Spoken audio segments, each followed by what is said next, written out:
Our guest today is Robyn Kanner. Robyn is a creative director with a passion for telling urgent human stories. She was the creative director for Biden-Harris 2020. She had her own studio where she worked with clients like Spotify, Showtime, and the Democratic National Convention. And she's also a professor at Cooper Union and a film lover, sports lover. And Kevin and I had a great conversation with her.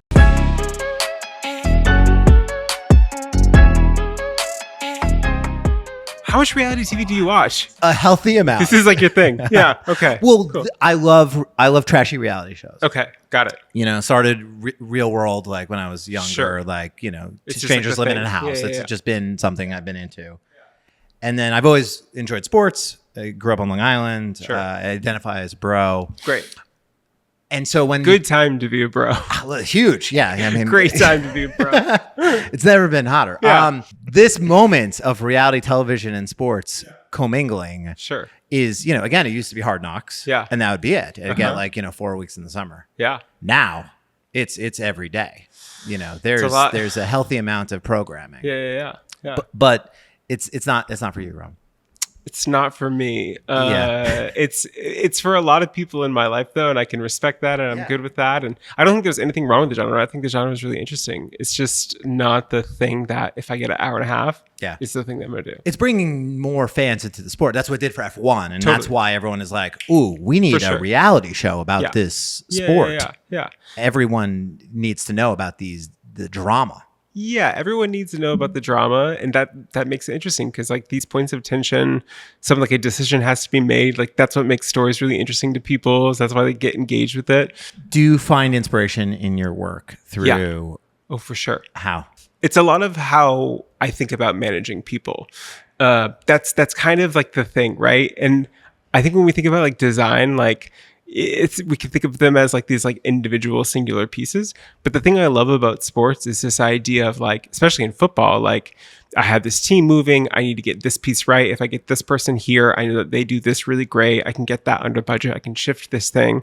It's just running things. Like it's the same sort of like way of thinking and the kind of the sort of interesting neurosis that my brain picks up. Yeah. But that's how it really comes out. I don't know if it comes out into like, oh, I saw this thing, so I'm going to pick this font. Like usually that will come from like cinema or something, but running a thing, figuring out how to get things in scope, figuring out budgets of things, that all comes out of sports. Do you have a coach or front office comp for yourself? What a good question. What a good question.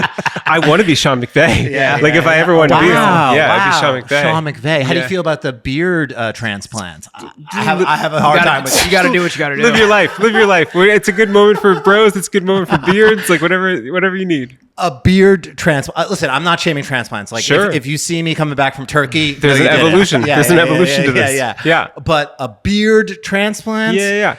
it looks crazy. But good for him, though. I mean, if you win a Super Bowl, you can do whatever you want. Like, I mean, you can do whatever you want, anyways. Yeah, But yeah. no, though. I mean, the way he thinks about building the Rams, I think, is really fascinating. That the people that he's brought on board is really interesting, and also just looking at his coaching tree. Like, so many people have came out of like the Shanahan stuff and to McVay. right. Yeah. Now you see the Mike McDonald piece. Like, there's all these things that come.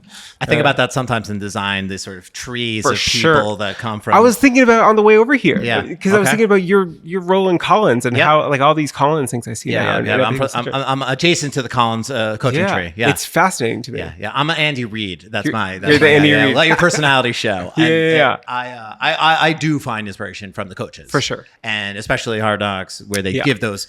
They do decks. Oh yeah, they There's 100% so many do decks. decks. Yeah, every job ever is making a deck, and that's fine because what they really is trying to tell a story, and they're doing it in the way that they think that people can digest these stories. That's the thing I've learned about sports is through these reality shows is there was way more decks than I ever imagined. So many decks. Where there's like, oh, Ravens camp, and it's like they just start with a big deck and some quote and then some video and some joke. So many decks, so little fonts. So many decks. Yeah. You started your talk at Typographics, which I just watched. With an NBA Finals clip. Sure did. Nick Anderson is at the line and misses 4 straight free throws. Yeah. So many rebounds, by the way. Like rebound after rebound, then goes to the line, misses 2, then grabs his own rebound, then goes to the line, misses 2 more. Yeah. I assume they lose that game? They did. They lost the game. They lost the series. And then that meant Shaq left Orlando.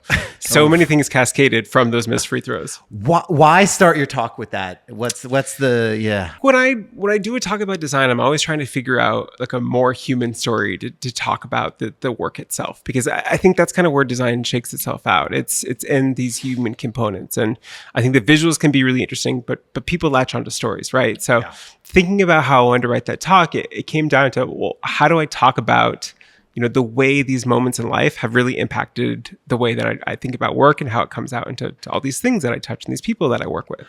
And with Nick Anderson specifically, like it was just such a pivotal moment for my youth. I remember watching that game with my dad when I was a kid, and we just sort of ruthlessly picked on Nick Anderson for not hitting those free throws. And then the next morning he kind of checks me and he's like, "We can't do that as a person before that."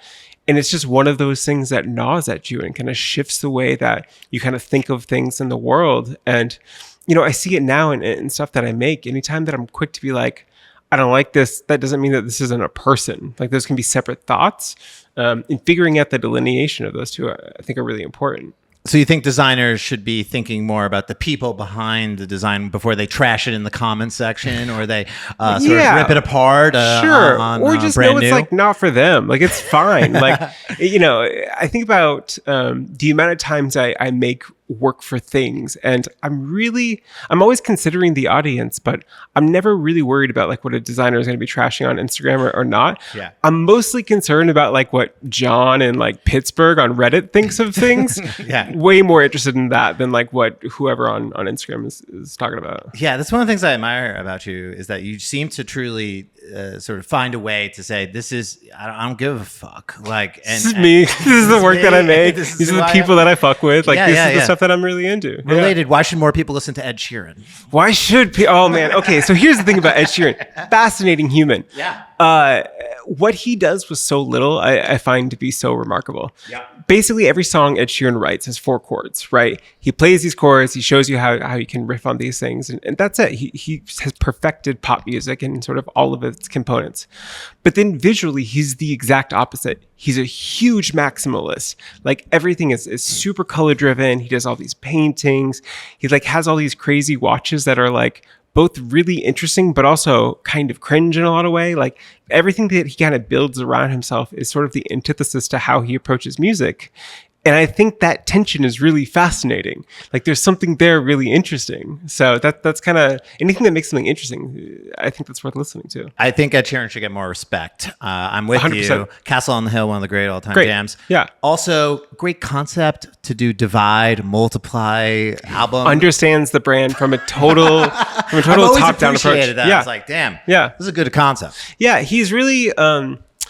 There's something really clean about his work. Also, he's kind of perfected the rollout of work in and of itself. I'm not a really big fan of like these artists who just like surprise drop albums. That's my next question. Where do we stand on swag?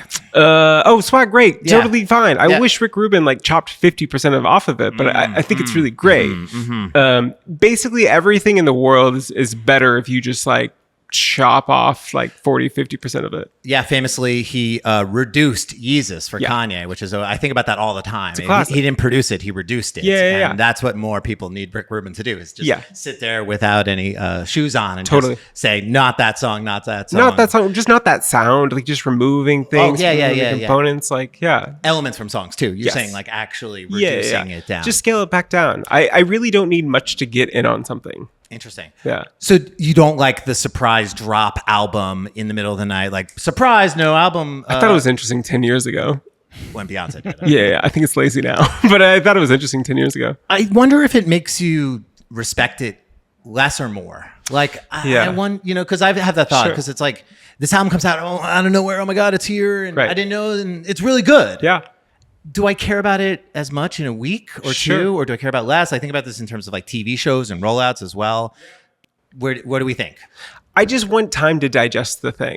Because if you've made the thing, you've put a ton of thought on this, you've built this world, you've figured out these components, you've built this thing that's really interesting.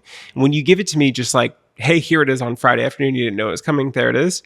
There's not a lot of time to get into the details of it, because I'm so interested in listening to the thing really quickly and just being like, okay, here's track 1 through 10. I've heard them. Now I'm moving on. And I didn't get time to develop, your world. I never got a moment to listen to a single 15 times to understand, oh, actually, it's this sound or this story that's going to make the whole album come together. And I can think about that for a while. I can spend time with it. I can develop a relationship with it. And then by the time the album comes in 3 months, like I'm excited for it and I'm ready for it. You've prepared my body for this story. It's a surprise drop. You take all of that away from me. Like I lose that component. And, Well, what if you just hammer the singles so hard that you're sick of them by the time the album drops? I think that's okay too. Like I prefer that versus the surprise drop. Yeah, I like. Have you listened to Geese, that new band? Yeah, I'm familiar with them. I haven't listened to it a ton. Yeah, the way I sort of am kind of picturing their work right now is, they're sort of at this precipice where people really know what this band is, what they're about. And as an audience, like we get really excited because they're young, they're new. They have a ton of references that are in their work that are really interesting.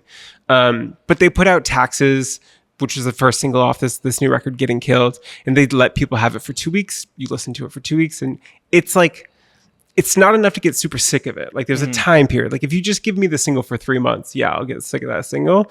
But you give me 2 weeks of a single just to listen to it 15 times. You want an entry point. You want to sort of start to I just want a trailer. See where you're going, a trail. Yeah, I just want a trailer. You're a big movie buff. I am. How do we feel about Happy Gilmore 2? Great question. Best Great film of question. the year? Question mark. Yeah, good for him.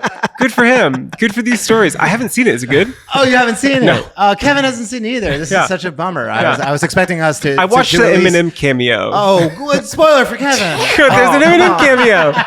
It's great. It's a steaming pile of shit. Yeah. Oh man, is it? Why a is it not bummer. good? How many cameos do you think a movie should have?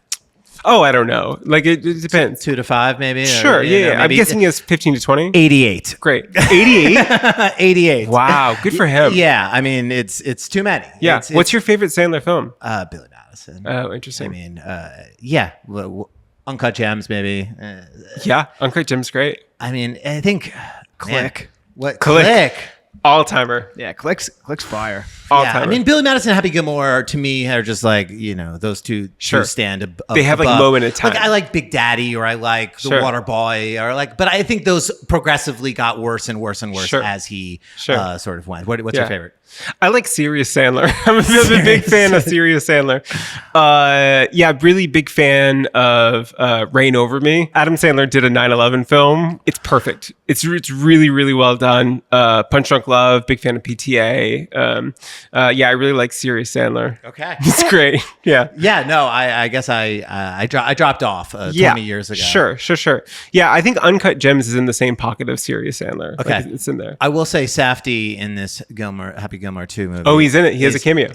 He's a main character. Oh, he's a main character. Oh, And wow. He is, I don't know what's going on with his face or Yeah. just like his aura or look. It's, Beard transplants. It's weird. Yeah. It's weird and it's making me uncomfortable. Okay. I think he's trying to play a like over the top Sandler character from the past. Like those characters that are just like wild and wacky. Sure. And something is just not working. The whole movie is really a bummer. I can't wait to I watch don't know. it. What did you expect? My problem is I went in with maybe expectations. Sure. Of That's some, crazy. Which is insane of me. And Sure. I regret. Did you watch the immediately. trailer? Yeah, I don't like watching trailers Okay. because I, in some ways, want to sort of come in Sure. with. I find that trailers give away too much. So that's fair. That's my point of view. Yeah. By the end of most trailers, I'm like, why do I now need to go see this? I already saw it. Oh, interesting. I like the trailer. I like the build. Okay. I want another build. I feel like a trailer with some secrecy or some like, Sure. again, like tease Yeah, the yeah, film yeah. and maybe a little bit of what it's about. But Yeah. when I'm in the theater and I'm not a huge movie guy, but like when I'm watching trailers before the movie, I'm like, I just saw that whole thing. Right. I now Yeah. don't need to see that. Yeah. There's an art to trailers. I mean, I know that there's whole studio houses that's just the thing that they do is they produce trailers. But I mean, some indie films that don't ever produce like a trailer at all, they'll just release like a 1 minute scene and like that will be your in on whatever the film is. I kind of love that. Like Me too. I like going into a movie completely cold and just being like, oh, I had no fucking clue that Sure. this movie was about anything Sure. related to like a Nora. Like I Right. had no clue. I just went in. I was like, Great oh, what movie. is this about? And I was just like, oh, Yeah. now great movie. Sure. Best movie. Yeah. Why does Jason Tatum have no aura? Why does Jason Tatum have no aura? Jason Tatum does have aura. It's aura. It's just like of an Xbox character, like, but there's an aura there. He really is an Xbox character. Yeah, That's a great way to put it. An Xbox character. I think Jason Tatum's great. I think he's a great player. It's funny because like I'm from Maine, right? So I'm like a default Celtics fan. But my dad's from Chicago, so I'm like a really big Chicago Bulls fan. So it's like the hierarchy is like Bulls, Celtics. Doing research for this podcast, one of my biggest questions are who are your teams? Who are my teams? Yeah. Great question. I was really trying to figure it out and piece them together. I was this is how I know I'm on a broadcast. He's talking about who are my teams to the queer women on the show. This is great. This is great. One of my goals of this podcast is to talk as little about design as possible. Great. Yeah. I hope that's okay with you. That's beautiful. Everything Chicago is number one. Chicago is always number one. Across the board? Bears, everything. Yeah. It's always Chicago number one. Wow. How do we feel about Caleb Williams? Great. Second year bump? Yeah, it's going to be great. It's going to be great. Yeah. I really dig the Bears. Big Bulls fan, White Sox. Wow. Yeah. Why? Yeah. Dad's from Southside Chicago. Okay. It was my end. Great reason. Yeah, I was born in Ohio, and then we moved. Yeah, shout out to Ohio. Shout out Columbus, Ohio. We moved to Maine when I was 2. So my dad had grown up in Chicago, so all of his references were Chicago based. So as a kid, this is 90s era with Jordan and everything. I just got into Chicago sports, and it was like the thing that I latched onto. Yeah. And like everybody that I grew up with was like kind of mean, and they were all Boston fans for everything. So I just like kind of got out on a lot of Patriots stuff, a lot of Red Sox stuff, because the people who liked them were mean. But I like the Celtics. But I feel like that was you made the wrong decision in that no region has won more championships. I know. In that time frame. I know. Yeah. Than New England. I'd rather take the loss. Fair enough. I mean, Kevin and I talk about this a lot. Nothing is more fun than rooting for a team that always loses. Totally. Yeah. In my opinion. As someone that roots for the Knicks. There's always the what if. Because once they win, not as exciting. Yeah. When they lose, as our teams only do. Sure. To me, the dream is still alive. Totally. There's camaraderie in losing, especially in like on a sports team. Like it's connected. Like, those are pieces. Hope. Yeah, hope. And then when you finally maybe get one someday, it'll be the sweetest thing It'll ever. be a nice moment. It'll be a really nice moment. I think I'm still on the nostalgia of Michael Jordan, though. Like, I got the 6 wins. I'm good. Yeah. I can literally live to 80 on those 6 wins. I guess so. Yeah. I mean, so you're still riding high off of... huge. Yeah, huge. Where do we stand on Michael Jordan, the person? Wow, what a great question. A genius. What else could you possibly say? He's a genius. Yeah. Has a really fascinating style. Did you watch that documentary? Last Dance? Yes. Of course. Yeah. I had to watch Last Dance. It's COVID. What else I can do? That was so good. Yeah. Apparently, he's really good at the iPad games and Sudoku. That makes sense. What's that gem That one? makes sense. What's that gem game on the iPad? Bejeweled? Yeah, he's really, really good at Bejeweled, apparently. He's a competitor, man. That's who Michael Jordan is. I mean, he's a Bejeweled guy? Yeah. I didn't see that. He's the best. But, yeah. So Chicago teams. Yeah. Chicago everything. Sky? Because I know you're a WNBA. That's an interesting one. I am my allegiance there is with New York Liberty, but I do respect Chicago Sky. I really like Angel Reese as a player. I like that organization. I think they're doing a lot of great things. But yeah, New York Liberty, I'm way in on. Sabrina Tasha rocks. Cloud. Yeah. You've been a WNBA fan for a while. Yeah. How do you feel about the WNBA, sort of... It's great. Mixed feelings or... Oh, it's great. It's great. It was nicer when people didn't care as much because the tickets were cheaper. I was going to say, one of my questions, are you more excited that there are more fans at the arena or bummed because tickets are more expensive? Tickets are way more expensive. It's still cool, but I don't know, I'm sure when you're releasing this podcast, but they're playing the Wings tonight. Okay. And I would love to see that game. It's Paige, it should be cool. Yeah, of course. But missing that game because that game costs way too much money. How much are tickets going for these days? Up in the rafters, 300s, they're $80-$90 for this game. Oh my God. Yeah, that's a lot. It's just a lot. Yeah, no. That's not a Tuesday night. I'm gonna. That go was to the hundreds before the championship. Yeah, you could get into games at a pretty good price in the past, but it's good for the game. It's good great. It's exciting. What they've built is incredible. As far as a brand, they've done some of the most fascinating things. how they've gotten camaraderie and through what they've done with the mascot. Like everything that they've done with the Liberty is really fascinating. But yeah, I wish the tickets were cheaper. No, it makes sense. I mean, obviously, like more fans, great for the league, great for the teams, great for the energy. Yeah, but for sure. Bad for personal ticket sales. Bad for me, who like lives like relatively close to Barclays. I was gonna say, I feel like sort of through socials, I feel like you're going to. I'm around a lot. You're going to a lot of games. I'm around a lot. Yeah. Do you have season ticket pass or not? No, Really? My partner and I have been considering it for next year. We haven't gone all in on it yet, though. But we basically wait until like a really bad team rolls through, and then we'll buy tickets to that game. Well, we should talk a little bit about design. Maybe fine. Why not? We are a design podcast. The Right. people that are listening, all of them on all these Every single one of them. YouTubes, Yeah. literally someone posted today. They were working, designing with us in the background. That's and I was great. like, this is what we're designed to do. Yeah. They maybe don't want to hear us go 45 minutes to an hour about sort of WNBA and Their sort of loss. the sky. Their loss. I like that Angel Reese, I believe she trademarked She Bounds. Yeah. She's cool. Was She's it? cool. I thought it was Me Bounds. Oh, is it Me Bounds? Oh, Yeah. you're right. Me Bounds. Yeah. Better than She Bounds. She bounds, me bounds. Yeah, me bounds. Me Bounds, right? Because yeah. she grabs her own rebounds. Yeah.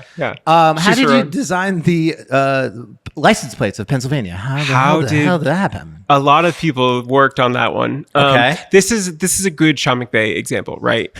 There are so many components to what it takes to make a license plate, and all of these things got to be working in harmony, right? So it's a balance between talking to the governor's office, talking to the Department of Transportation, talking to your own team of designers at Studio Mosaic, the studio that I'm at. You're trying to figure out all of these pieces to get these things in place, and then you get to make all these fun decisions on like whether a license plate is going to be stamped or not stamped, what colors you get to play with in this space, how you work with like different sort of offices to make this thing be successful, and then outside of all these like technical components that happen, there's the story of what the state wants to tell, and that's a whole kind of fascinating component to it as well. License plate design is so fascinating to me as someone that has never even considered that as a potential opportunity. The unfortunate thing is it's been out for a month and I still haven't seen it live, like on the road. Like I've been waiting for this moment to be like, I made your license plate. It still hasn't happened yet. I guess in terms of like license plates, like they don't change much, right? Or like how often do license plates change? Like it's usually every couple of decades. Like PA had that one for 2 decades, the blue and yellow one. Yeah. Okay, and then what's the brief like? The creative brief is kind of a conversation of what you want that story to be. And for PA at that time, it was really through the Liberty Bell and thinking about Pennsylvania through that lens. I imagine people have strong opinions about license plate designs. People do have strong opinions about Has the reception been positive, negative, somewhere in between, and how do you wrestle with that? It's been great. Okay. This is what I was talking about when I was just like, there's whoever on Instagram who can probably make the coolest 3D model of a thing, and etc. Then there's John and on Reddit in Pittsburgh who has thought about something, and I'm stoked that John on Reddit seems for the most part to be really into them, Which is exciting, and you get to see it out in the world and be like, yeah, that's my license plate. Yeah. Before this, obviously, Biden. Yes. Joe Biden, think 2028 is Joe Biden 28. Joe Biden 28. Is this the podcast where we start the movement to get the enthusiasm, to get the base sort of riled up for a comeback? We got to bring Biden back. That's the move. Bring Biden back. That's the move. So what I'm referring to is obviously you worked on the 2020 campaign. Yes. Talk to me sort of how does that come into your life? How do they reach out? Is it an email? Is it a friend? Is it how does that come to be? It's funny. You think it could be like a whole wild world, but it is an email. It's usually an email how this stuff gets started. So in 2019, I was working at Jigsaw as a designer. Jigsaw was like an incubator of Google. And I was really following the presidential cycle, and I was very curious what the rollout was going to be. I was on contract at Google, so I was just like kind of killing time while I figure out what I was going to do next. And there was a moment where I saw Beto O'Rourke gonna launch his campaign for El Paso, and I really loved Beto, and I really loved El Paso, and I thought that was a really interesting campaign. That the Senate campaign was really fascinating to me, and it seemed like a really fun story to tell. So I got tea at my friend Victor Victor Ng is a really great designer. Got tea at his place, and he and I were talking about that campaign. He had worked with this guy, Rob Flaherty. Rob Flaherty had previously been on Hillary's staff and had moved to El Paso for Beto too. Victor put Rob and I on an email. I sent a note to Rob, and I'm just like, hey man, I'm basically ready to quit my job at Google and move to El Paso. What do you think? Yeah. You down? Yeah, it was great and totally a smooth move. And I left my job at Google and moved to El Paso, Texas. And, Wow. I was with Beto for 6 months. And Beto was the first time you'd done any Beto was the first politics. Yeah. Yeah. I generally, if I want to do something, I don't kind of build up to it. I just go to the highest ranking surprise thing. drop. Yeah. Like there's like most people like would do like a congressional campaign, then a Senate campaign, and then work their way up. I just went straight to the presidential. I was like ready for the show. Well, it's 6 months of Beto. Yeah. I imagine, what was that like time like learning what it's like to be a designer inside of a political campaign? Incredible. Because you're moving with the country, right? And the country is at like a really bizarre time. 2019, it was a really, really wild time for this country. So to be able to design something, it's as much as it was like making sure the product was cool and making sure everything worked, it was really about telling the story of America, like, because that's basically all a presidential campaign is. It's a bunch of people present what they think that the country should be, and then a bunch of people vote on that, and whoever tells that story the best generally wins a presidential election. So those 6 months in El Paso was a crash course in what that could be. And then when El Paso wrapped and Beto announced that he wasn't running for president anymore, there was like a weird 3-week period that I was like crashing on a friend's couch in New York, just like trying to figure out. I was like, did you think that he was going to run for president? For Beto? Yeah. Oh yeah. Well, this is after this is after he had dropped out for president. Yeah. I remember he had a lot of momentum. He did have a lot of momentum. What again, this is the most political question on the history of Front Sure. Center. Yeah. What happened to his political momentum? Vibes. Vibes. This is a critical answer to this question. Vibes control so much more than we think that they do. And it happens in corporate design. It happens with, I'm sure in your work a lot. Vibes control so much of how we think about work. And for politics, like, things run on vibes. So Vibes rule everything around me. If the vibes shift, it's really hard to move with that, right? So the vibe shifted. And so the vibe shifted away from Beto. Yeah. Well, if you think about the Senate race, it was really interesting because he was going against Ted Cruz, and it was a polar opposite of everything that he stood for. So everything that he was saying magnetized, right? It just was electric to hear it. But in a primary, you're going against 15 people and you have like a 5% difference of opinion on what that person is. That's a hard story to tell. It's a hard sort of narrative to crack because you're basically saying, I agree with this person on a debate stage. Here's how I would shift it 5% this way, which is very different than when you're talking about Ted Cruz and you're kind of in the sort of opposite of that. And I imagine people in Texas less open to his vibes generally, even though they were good. They were strong vibes. They were good vibes. To navigate Texas as a Democrat can be a little bit of a challenge. But from my experience spending 6 months there, I mean, I love everything about Texas. I love Texans. I love that culture. I love everything about the energy. And one of the things that was really great about Beto's campaign is he basically said, I don't care if you're a Democrat or a Republican. I want to talk about what these issues are happening right in front of us, right? And it's that same tone and tenor that I think we kind of can see through the landscape even right now. I can kind of see the threads of that from 2019. Super interesting. Yeah. We're not sort of getting down into the sort of where I stand on every single topic. For sure. We don't need to sort of resume. It's what's our vision for America? What are the vibes? What are the vibes? What are the vibes? How many people are designing for Beto at that time? It was like, is it two? I was going to say it was me and Chelsea. Me and Chelsea. Yeah. And content coming out of all places all the time. Yeah. And so 6 months, you're like, this Joe Biden guy. There's politics has more sports than poetry, and learning that on Beto was really critical because it kind of helped me think about how I wanted to navigate the future. Because when we dropped out of that race, I still felt like I had gas in the tank. Like I was ready to go. Yeah. So it was 3 weeks of just chilling on a couch in New York trying to figure out what I was going to do, and then pretty shortly thereafter, I saw a path and I was interested, and it made a lot of sense to me. One of the things that's so interesting to me about designing for politics is that just like sports, there's a winner and a loser. Totally. And that is something that I don't experience at all. You know, Yeah. award shows maybe a little bit, but not Yeah. really. Not like I'm building a brand, Sure. and that brand is going to Yes. war. Yeah. Like losing, how does that feel knowing that you just threw your heart into something? Sure. And you know, again, you're building something. I know it's not just the vibes and the brand, even though a lot of it is vibes and brand, Totally. but how does it feel to to lose, right? Yeah. Because Yeah. you know, again, watching as many sports documentaries as I do, For sure. it's, you know, people, it's people lose. Yeah. It's part of it. It's part of the work, right? Yeah. Losing a primary, I have to imagine, is different than losing a general. I've never lost a general. The general election, I'm 1 for 1 on. 1 for 1 there. Undefeated. 1 for 1 there.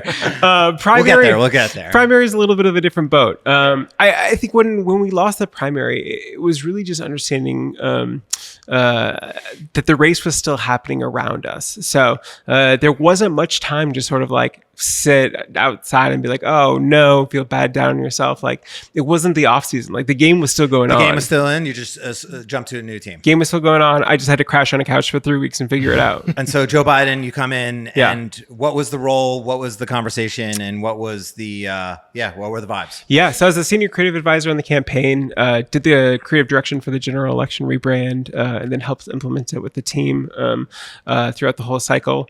A surreal experience, like an all-time experience, for so many different reasons. It was the biggest team that I had directed at the time. At that moment in my career, I'd worked as a designer in tech, sort of touching a lot of different art projects with friends. On Beto, there was 2 of us on like a 5-person digital team. You get to Biden, the digital team is 150. There's 25 plus freelancers on design. Whoa. And you're trying to build that story and navigate that momentum. And so the first thing first was just like making like touching base with the folks who had already been in the room through the primary, Sure. Karana and Abby and folks over there, and really kind of building a working relationship with them, know their workflow, trying to figure out how to tap into things, what's working about some of the products that they're touching, what stuff isn't working, just doing the heuristics of understanding the full landscape of what the work is going to be, and then from there it's building everything that you can for every vertical that you can. So that means when you're making a piece of creative, you got to think about what it looks like on a digital screen. You got to think about what's going to look like on TV when it gets picked up, how it looks on an airplane, how it looks on a cell phone. All these components that come together, and then being able to have the energy to sustain the marathon that it's going to be. Because for me, it was March to November on Biden after doing the 6 months with Beto, so it was just a straight marathon. What were those hours like? Oh, just unbelievable, just unbelievable. Towards the end, I was working probably 18 hours, 20 hours a day. Yeah. 18. Yeah, it was- How much sleep we? The last 3 weeks, I had an alarm clock every 2 hours where I would just like wake up at like 2 a.m. What's going on? Okay, how can I unblock a thing? 4 a.m. What's going on? How can I unblock a thing? 6 a.m. And now I'm in the day. It was ruthless. Holy shit. Yeah, it took everything. Is there anyone like on the team who's just like, yeah, this is just a job to me? Or is everyone like gung ho about the politics? People believed. People really Yeah. believed. So when we were building out the team, one of the things that I asked folks to do was I asked them to watch Rocky 3, like as part of the interview process. That's I was important. like, Yeah. I think you need to go away, watch this film, understand what we're trying to build here, and if you're in, let's talk. But like, you can do the coolest type in the world, but like 11 p.m. on a Saturday night, like I gotta know you're all in, Rocky 3. because this is what we're trying to do here. So this is where that sort of sports mentality comes into play. Is Yeah. you got to get the team to get to It's all to about move the best that they motivation can. and, Yeah, inspiration. One of the Yeah, things that I read that I thought was so fascinating was that you would play guitar yeah, to your team to help them describe design rhythm. absolutely would do that. Talk me through that. Okay, so as a creative director, I know this sounds cringe. Like I'm very aware, like how like whatever that like we won't cut this and make it a clip and put it on TikTok and Instagram Reels. Don't I'm worry just about it. saying, like, I wasn't trying to be Jack Johnson. I wasn't trying to be like that. Wasn't what I was trying to do. But he just happens to not be wearing shoes. Just happened to not be wearing shoes. It was COVID. Nobody was wearing shoes. It was fine.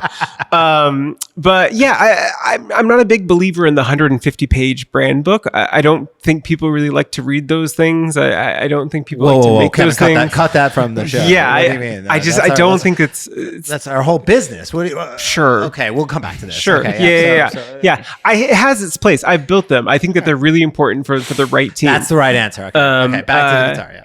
As a creative director, I play fast and loose. Like this is what I like. I don't really like things to be super A tight. lot like Sean McVay. Like yeah, I'm working with the rhythm, right? So a lot of the creative direction that we'd seen that came out of politics was really tight. I mean, it was always on a grid. It was always really function. Type wasn't at a 59 point. It was at a 60 point, whatever the thing is. I play way more fast and loose when I'm making things because I'm kind of working off the vibes of what I think something can be. So when you're working with the team, you're trying to figure out, okay, who the right people to bring in for the vibes. That's number one. And then number two is like, can you buy into this thing? And then after you get all of that done, then the brand guideline for Biden 2020 was a 2-page PDF. It was two pages, front and back. That's it. Yeah. Logo. Here's how you use it. Here are colors. Here are typefaces. Here's some like rough thoughts on leading. Jump on a call with me for an hour. I'll walk you through how to implement this thing. So the rhythm of how it worked was Biden used two different typefaces, Decimal and Mercury, both Jonathan Heffler typefaces. And shout out Jonathan. And they had a rhythm about them. So Decimal usually was like a really loud, verbose typeface, and Mercury was a little bit quieter. So Biden, as the statement would say things like "Battle for this whole nation," which is an interesting campaign slogan. But when you match it up against like "I'm with her" or "Yes, we can," those are always three really big words. Battle for the Soul Nation, 7 words. It's a lot of stuff going on for people to remember. So if you set up a type system where you say Battle Soul Nation, those are decimal. They're always going to shout. They're going to be really loud F major chords. For the, of the, little bit more quiet. Don't need people to remember for the, of the. It's important for the sentiment of the statement. We don't actually need those words to be digested. So they can operate more as bridge words. So we can call those a D major. They're a little bit prettier. So when you go and, work on the campaign's typography, just think about the rhythm of how that can feel. So Battle for the Soul of the Nation, you're thinking about the rhythm of that. And you can apply that to just those 7 words, but you can also apply it to any campaign graphic, and it can have 25 words and it can still have an interesting song. So what song were you playing? There was literally no song. I would just play a F major and a D major. Right, I would say, this is what an F major sounds like. This is what a D major sounds like. Decimal, F major, Mercury, D major. You get it? Cool. And we're off to the races. Yeah. One thing I remember about that campaign, and it was sort of the memification of politics in terms of like just having to stay in the daily discourse and the dialogue of what's going on. Yeah. Talk to me about what it's like to sort of have to try to keep up with that, and ultimately why the fly swatter was, sort of the great piece of political merchandise. You have a crew that knows what it is. Like, I think one of the things that was really great about the fly swatter was it was not one person who was just like, oh, we need a fly swatter. It was like collectively as a country, they saw a fly land on Mike Pence's head and they go, I really wish I had a fly swatter right now. Yeah. So you work within those systems. But from a structure of a team, we literally would run sort of demos of debate nights to kind of figure out how that worked. Really? So, okay. Yeah, this was film basically in football terms. But prepping for debates, we would watch old debates from 2016, from 2012, 2008. Wow. We watched like a Mike Pence gubernatorial debate that was like nobody really watched back in the day. And we do rapid response of the whole thing. So the whole digital team would work off that. And so you were just riffing ideas and things that we would have done if this was the debate today. Yeah. So that way you could produce a lot of content, but also when the right thing struck, you knew who to call, you knew how to make it. Something happens, you react in the moment. Was Nathan Fielder involved? Was he? No, what a genius. What a genius. I think it's probably why I like his work so much. He sees all those components. I was thinking about that the other day, and because the rehearsal is much like design, right? Yeah. We're doing rehearsals for the future. Yeah. And that's the basically what you described, which is like, we're just going to do is, and same thing in sports, right? Like they're just anticipating what could happen. Totally. And Sean McVay is out there right now with his team running scenarios for just the end of drills. games and run so that people just know what to do when there's 3 minutes left in the game. Exactly. And, you know, and he's going to go for it on fourth down. Right. And it's familiar, right? Like the worst feeling in the world is when you're doing something for the first time and it's at the highest stake of the thing possible, right? Yeah. You want that familiarity. So to run those demos, to run those practice sessions, it just kind of helps everybody get comfortable with the rhythm of the roles and to kind of feel the intensity of the thing. Is that the most pressure you ever felt in working as a designer? Great question. Yeah. Oh, yeah. Yeah. Because again, pressure comes. Yeah. Pressure is privilege. Sure. And it's part of what we do as designers. Yeah. Because we make things that people need, and there's timelines, and there's expectations, and there's money, and et cetera. But there isn't necessarily a clock. For sure. Always. Yeah. In the corner. Yeah. And there isn't always a victory or a loss around the corner. Yeah. I imagine does that build a sense of... It builds. Yeah. I felt great about the pressure. I was ready for it in that moment. Like I knew exactly what I was doing. I felt really good about the people who were around me. Like I felt really good about it.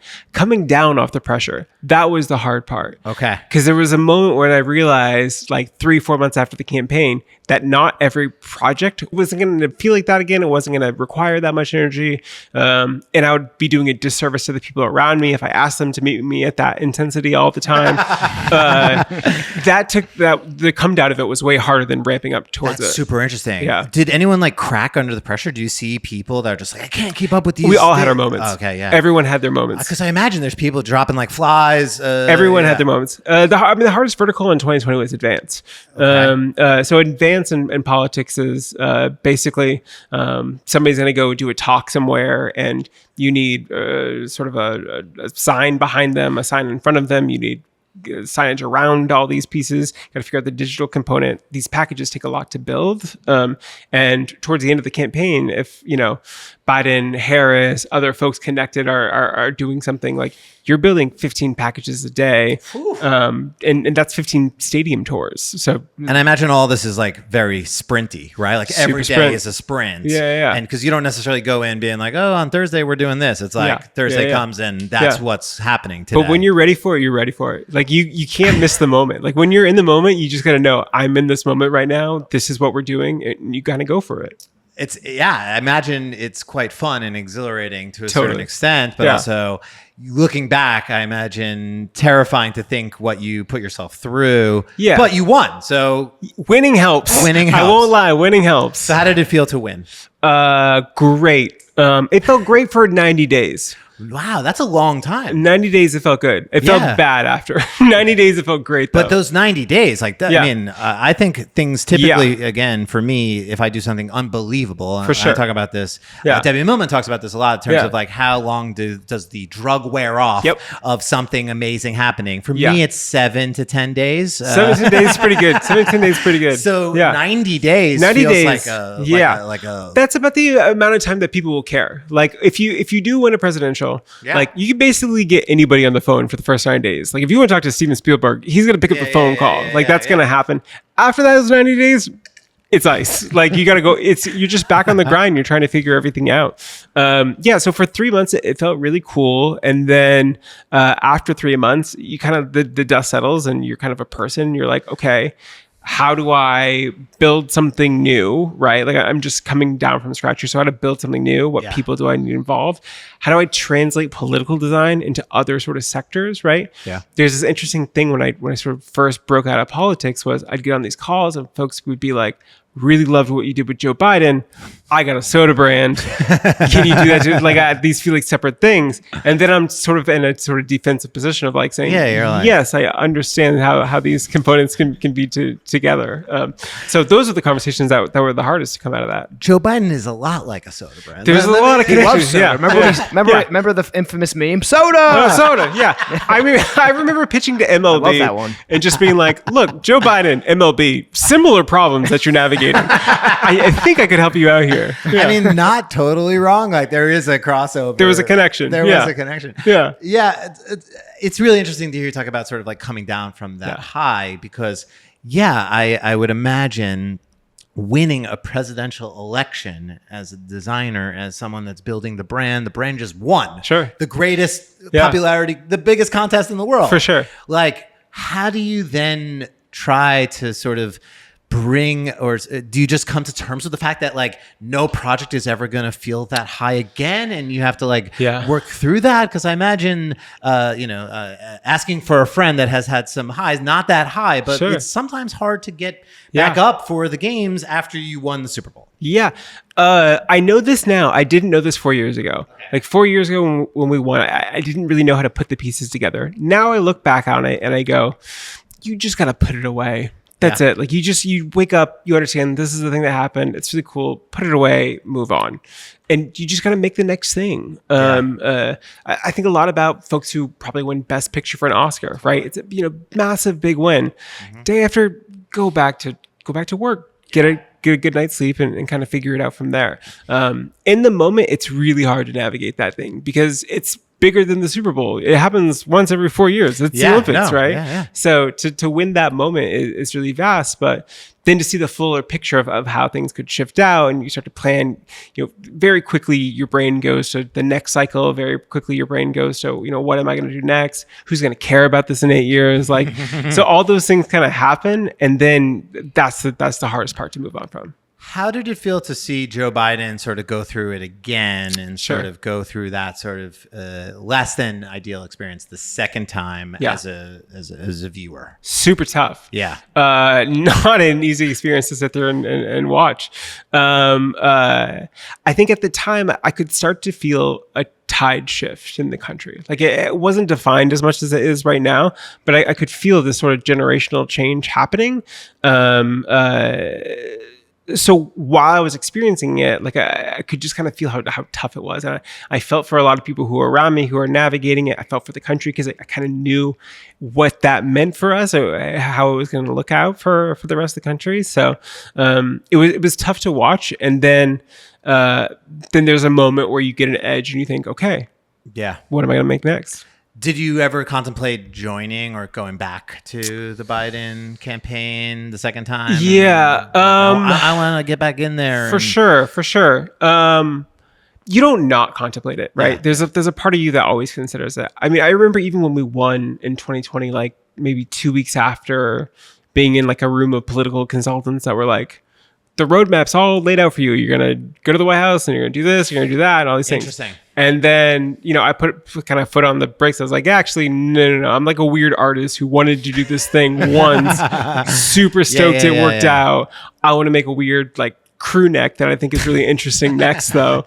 And that can be tough. So when I started to think about the next kind of 5-10 years of my creative work, like winning another election wasn't kind of the thing that drove me. One and done. Yeah. It was like, I want to make a film. So like people ask me like, what did you do after? Like, well, I watched like 1,500 films. Wow. Yeah. And it's kind of like, I would just watch a lot of movies and I wrote about them and I thought about them. You still haven't seen Happy Gilmore 2. Still haven't seen Happy Gilmore. Yeah. Shocking. Really shocking. So post political campaign life, what are you working on? Talk to me a little bit about what's going on. What excites you now? I have such a broad sector of work. One of the things that I kind of firmly believe in is that I'm many different people. So the work that I touch is as much design as it is writing, as it is film, as it is all these other components, video. They all kind of connect and sort of bridge gaps for me. So the stuff that the studio has been working on has been everything from working on a campaign for the ACLU called Freedom to Be. We're helping tell trans stories across the country. Working with HRC, they have a new campaign out called the American Dreams Tour. They're hitting the road, talking with folks all in the country, and doing that work. Then I'm also helping, I have a friend Mishka who's starting up this place called The Bench in Soho and Chinatown area. And I've been helping him with the brand identity for that, kind of picking up those pieces. And then interviewing film directors about the work that they're doing, writing my own film, figuring these things out. So I have a pretty broad range of work. And yeah, it's pretty fun. What's the key to writing a good interview? Asking for a friend. What's the key to writing a good interview? Having a really good editor is probably the thing. Yeah, really good editor helps a long way to go and tell a story. But for me, like I literally brought a notebook with me because I just have all my thoughts in this notebook 24/7. Yeah. But a very intentional thing is I go to the movies with a notebook and I'm always writing things down. I never like sit through a film without a notebook. Really? So Yeah. you're constantly taking notes. This whole thing is riddled with film notes. Wow. Like it's all like every single thing. It's just me in the dark Wow. trying to scribble out thoughts of what I think is happening in film. Yeah. That's super fascinating. Yeah. Yeah. No. Thanks for coming and really appreciate it. I guess the last question is, do you think Sean McVay should take those topless photos and like this? Should NFL coaches have six packs? He won a Super Bowl for 90 days. He can do anything for 90 days. But after the 90 days. After that, there's Put questions. the shirt back on. There's questions. Put the shirt back on. We got questions. It's fine. Kevin, you have anything? Well, I was just for going to Robyn? say that was a questionable holding call at the end of that Super Bowl. I don't know what you're talking about. I really don't know what you're talking about. Look clean to me. Oh my God. Any other questions we had before? You had an 8-hour interview at Facebook. Oh my God, I did it. Wait, where did you even pull that up? What a deep cut. You made 8 peanut hours? butter and bread sandwiches. I did in a hotel lobby. Yeah. No, a hotel room, yeah. Why were they interviewing for 8 hours? Was it? This is peak tech interviews. Have you ever sat through one of those tech interviews? Yes, I have. Yeah. I'm not sure if they're around now, but 2015, 2016, Yeah. these would be like 8-hour cycle interviews where It was with different people. yeah, you get flown out and then you sit in the conference room and somebody tries to like make you do like a whiteboarding exercise. Like all these like things happen and they kind of like rot your brain. What's the weirdest thing they asked? Not even weird. It's not even that they asked weird things. It's that they asked. It just felt really uninteresting to me. Like you're in this interview, you're trying to talk about your work, everything that's happening in kind of the flow. And for me, how I approach that now is I buy into how somebody thinks about their process. I have them watch things. I make sure that our energy is right. I work through all that. The way that they're doing it with me is like these really HRE questions of like, pick an app. Tell me what you like and dislike about this app. And you're just sitting here and you're like, this is not how creatives think or move, but I appreciate you flying me out and putting me up in this nice hotel in Palo Alto. You just reminded me actually of my Facebook interview. I had to do a sample creative campaign for NyQuil. Yeah, totally lines up. Totally lines up. Yeah. And it's just, but that era is kind of over. Yeah, I mean, no, I don't think no. those. I interviewed at a lot of tech companies around Yeah. this time because I was thinking Yeah. about like what I wanted to course. do. Yeah. I recall kind of going to Snapchat For sure. and Facebook and Yeah. I did Yeah. Facebook and Amazon back to back. They were Yeah. like literally 2 weeks back to back. Yeah. I'm really glad that none of those things panned out for me. Yeah. Yeah. I did a year and a half at Amazon. Okay. I talk about it like it's a prison stretch. Did a year and a half at Did Amazon. your time. How was that? Fascinating. The kind of job that I wanted in my 40s, but not the type of job that I wanted in my 20s. Wow. Did they make everyone pee in bottles, right? That's the Amazon No, thing. it wasn't that. It's just like you're just like with these folks in Seattle, and you're harboring over whether a line should be 2 pixels or 1 pixel, and you're working with folks who have sort of bounced around the tech orbit for years. And I think the interesting thing about this moment is a lot of that is sort of filtering out. Like you start to see a lot of these bigger tech companies like cutting out these pieces and kind of moving fast and doing interesting things again. But there was a moment where it was really clogged up for 10 years of people sending emails about the shade of orange, which I think is a really important thing. And also not the most stimulating conversation. Amazon.com really, it's a terrible website. No, it's a brilliant website. I mean, it's for what it does. I'm sure it has every single data point to back up its existence, and I think it's great for that. It's just I'm way more interested in the fast and loose. It's more fun for me. More of a Dan Campbell. Yeah, exactly.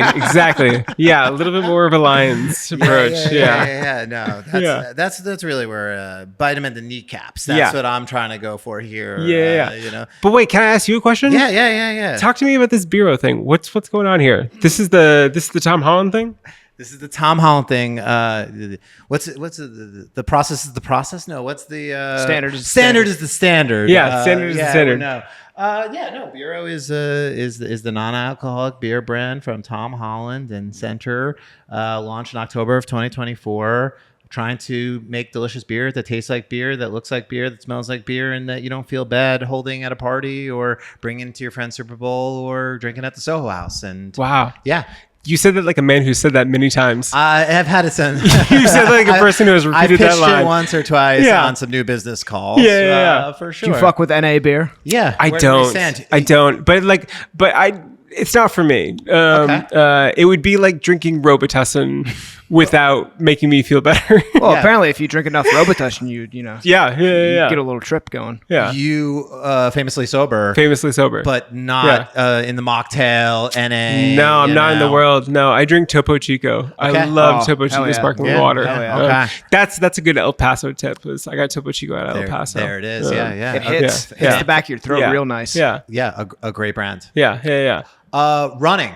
Running. Yeah, I run so much. You run- run. Wait, hold on. Are you doing the marathon? I am November 2nd. You're actually running the marathon. I'm actually have a place and a number for the New York City Marathon. And Talk to me I'm about currently that. training for it. Great.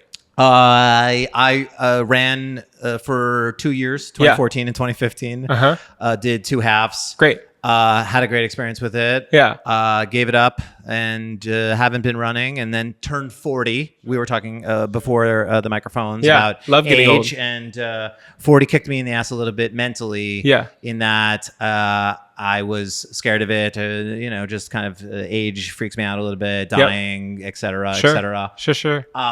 But then decided to use it as momentum Yep. and a motivator to get in shape, to go to the gym, and to pick up running again. It's great. And then after I turned 40, I was like, fuck, how am I going to keep this going? Sure. Because, as you're talking about sort of like the highs of winning Yeah. something, to me, the high was turning 40 and losing 60 pounds, which Yeah. was like a huge Yeah. thing. Sure. And then after that, I was like, fuck, I don't have the same motivation. I have no Sure. goals, Yeah. and no Super Bowl to prepare drive towards. for. Yeah. And so I was watching the marathon last year, and I was just watching people run by, and I was like, I think I could do this. Damn. I don't know. I Good for was just you. like, I think I could do it. Yeah. And I signed up for it, Yeah. and now I have to do it. It's a good feeling. I've never done a marathon. I was I've going to only- say, have you done it? No, I've only done a half. Okay. I did a half in April. Okay. And First one, or? It was the first one. It was the only one. It was like I was one and One done and on the done. half. Yes. Yeah. Usually when I make things, it's like do the great thing, Yep. then I'm out. In and out. Yeah. But I remember when I was doing the training for it, because I had never ran the full half before I did the race. I'd done, I think, 11.8. Sure. I think. So when I ran the half itself, I basically mentally told myself that everything up to 11.8 was just a warm-up jog, and the race started at 11.8. And like that's the way I worked it through with my body. So like the full, first 2 hours of running, basically, I'm like, oh, this is just a warm-up jog. The race hasn't even started yet. When's it gonna start? Wow. Hit 11.8, and I was like, I got a mile and a half to run. Oof. Yeah. Did you find the experience generally enjoyable? Did it Great. come easy? Was it like It was hard in the ways that I like things to be hard. Okay. I learned a lot of things about my body that was really fascinating. I had really bad running form. Okay. This is such like nerdy runners talk. Don't worry. Yeah, I know. Yeah, Kevin's the gonna cut this podcast- whole I'll tell you, section. I'll take care. Podcast Podcast is over. Yeah, this is great. Yeah. So I was heel striking when I was running, and I was taking longer slides because I'm tall. Yeah. And then I went to a PT after the half marathon because my knee was just so fucked. I was like, I did this thing. I feel really great about this thing. My body feels incredible. I want to do more. My knee dies at 2.5 miles every run I do. Now. Yeah. Okay. So I was like, how do I course correct this? And they basically have me running shorter strides on my midsole. So I'm kind of tapping a lot more. Okay. Before I was like kind of a heavy runner where it was just like it slam my heels to the ground and kind of drive through.